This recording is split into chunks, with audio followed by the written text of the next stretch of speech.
वैश्विक हिमालय संगठन के तत्वान में हिमालय बचाओ गंगा बचाओ को लेकर दिल्ली के प्रेस क्लब में प्रेस वार्ता की गई, जिसमें भाजपा विधायक किशोर उपाध्याय व संगठन के लोग मौजूद रहे और भारत सरकार व आम जनता से इस मुहिम में जुड़ने के लिए कहा। विधायक किशोर उपाध्याय ने कहा, अगर हिमालय ही नहीं रहेगा तो देश दुनिया कहां से रहेगी। इस अवसर पर विधायक किशोर उपाध्याय संगठन के लोगों ने मीडिया से बात की। आइए हम सुनाते हैं इन सभी का क्या कुछ कहना। आज की प्रेस कॉन्फ्रेंस का मुख्य उद्देश्य यह है कि हम एक अवेयरनेस क्रिएट करना चाहते हैं कि हिमालय सिर्फ हिमालयन स्टेट्स के लिए ज़रूरी नहीं है, ये वैश्विक है। ये नहीं ज़रूरी पूरे भारत देश के लिए है, नेपाल के लिए है, भूटान के लिए है, चाइना के लिए है और पाकिस्तान के लिए भी है।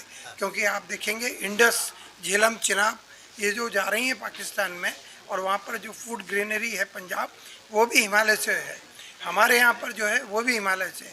हमारे यहाँ जो गंगा रिवर है उससे 40% जीडीपी का कंट्रीब्यूशन देश में आ रहा है। तो ये सारी चीज़ें उसके लिए है। वैश्विक हिमालय संगठन हाँ, इसके लिए कोई मुहिम चलाएगा? इसके लिए मुहिम देखिए, पहली मुहिम तो अवेयरनेस की है। हम लोगों को अवेयर होना है कि एक पर्टिकुलर हम सबसे पहला अपना सुधार कर ले कि हमें पोल्यूशन कम करना है, पानी को प्रॉपर यूज़ करना है।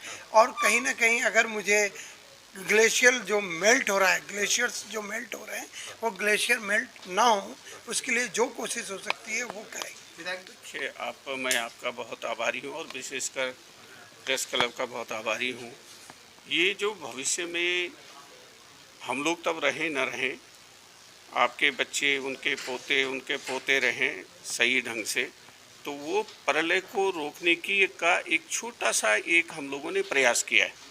अभी जो अंतर्राष्ट्रीय वैज्ञानिकों ने कहा है वो ये कह रहे हैं कि 2-3 दशक में हिमालय पर एक बूंद बर्फ़ नहीं रहेगी। तो अगर एक बूंद बर्फ़ नहीं रहेगी तो उसके नियतार्थ क्या होंगे, किस तरह से जो है ये दुनिया थोड़ी बच जाएगी।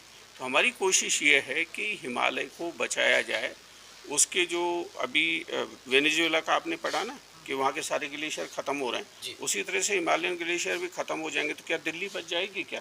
तो उसके बारे में हम लोग कोशिश ये कर रहे हैं कि एक विषय है, इसको हम एक मंच दे रहे हैं कि सब लोग अपने सुझाव दो कि कैसे इसको ठीक किया जा सकता है। हमारा कर्तव्य क्या है, हमारा अधिकार क्या है, उसकी एक छोटी सी ये कोशिश है। तो इसको हम स्थानीय स्तर पर, राष्ट्रीय स्तर पर और अंतर्राष्ट्रीय स्तर पर उसके जो असर होंगे वो अंतर्राष्ट्रीय होंगे। अब सिंगापुर डूब जाएगा, अब हर आदमी सिंगापुर जाना चाहता है, तो हम उनको जोड़ें। और भारत के लिए ये सबसे अच्छा अवसर है इस समय। भारत हिमालय और गंगा से दोबारा जो है सोने की चिड़िया बन सकता है और उसके साथ में विश्व का गुरु भी बन सकता है। वही कोशिश संगठन किस तरीके की मुहिम चलाएगा? इसमें हम लोग, मैंने बताया ना कि हम लोग एक स्थानीय स्तर पर भी कर रहे हैं। अब 9 तारीख को हम जुलाई को जो है आप लोगों से ये निवेदन करना चाहते हैं, प्रेस क्लब ही क्यों नहीं इस इनिशिएटिव को ले। भाई प्रेस क्लब ही इनिशिएटिव ले कि भाई चलो 9 तारीख को हिमालय दिवस होता है। जब हमने 9-10 में हिमालय बचाने की मुहिम की थी सुंदरलाल बहुगुणा जी के साथ, उसके बाद 9 जुलाई हमने ये तय किया था कि हिमालय दिवस के रूप में मनाएंगे।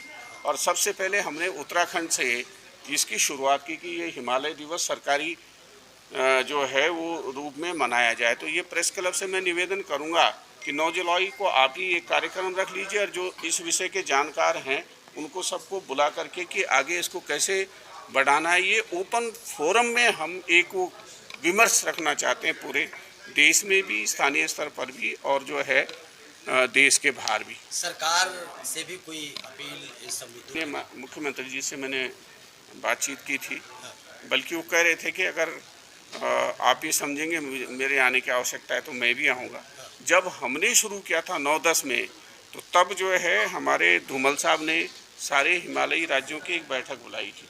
तो हम कोशिश करेंगे कि इस हिमालयी राज्यों की बैठक हो, उसके साथ में हिमालय से जिनको फ़ायदा है, मुझे नहीं फ़ायदा है उत्तराखंड को, उत्तर प्रदेश को है, दिल्ली को, आज लगाई हो रही है ना। एक मंत्री सुना कोई जो है वो भूख हड़ताल पर, तो मैंने लंबी भूख हड़तालें की हैं। अरे पानी मेरा है, उत्तराखंड का पानी है, और झगड़ा तुम कर रहे हो दिल्ली वाले, हरियाणा वाले, पंजाब वाले, और मेरे बारे में कोई बातचीत ही नहीं कर रहा है।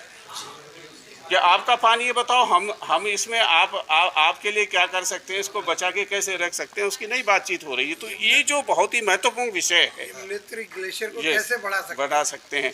यमुना में कैसे पानी रहे, उसमें यहाँ के मंत्री, हरियाणा के मंत्री कहीं की कोई बातचीत नहीं कर रहे हैं। लेकिन हाँ जी, हमको चाहिए वो पानी, इसकी बात कर रहे हैं, और हमें पूछ ही नहीं रहे जिनका पानी है वो। तो ये कोशिश की जा रही है, और इसमें सबसे महत्वपूर्ण भूमिका आपकी है।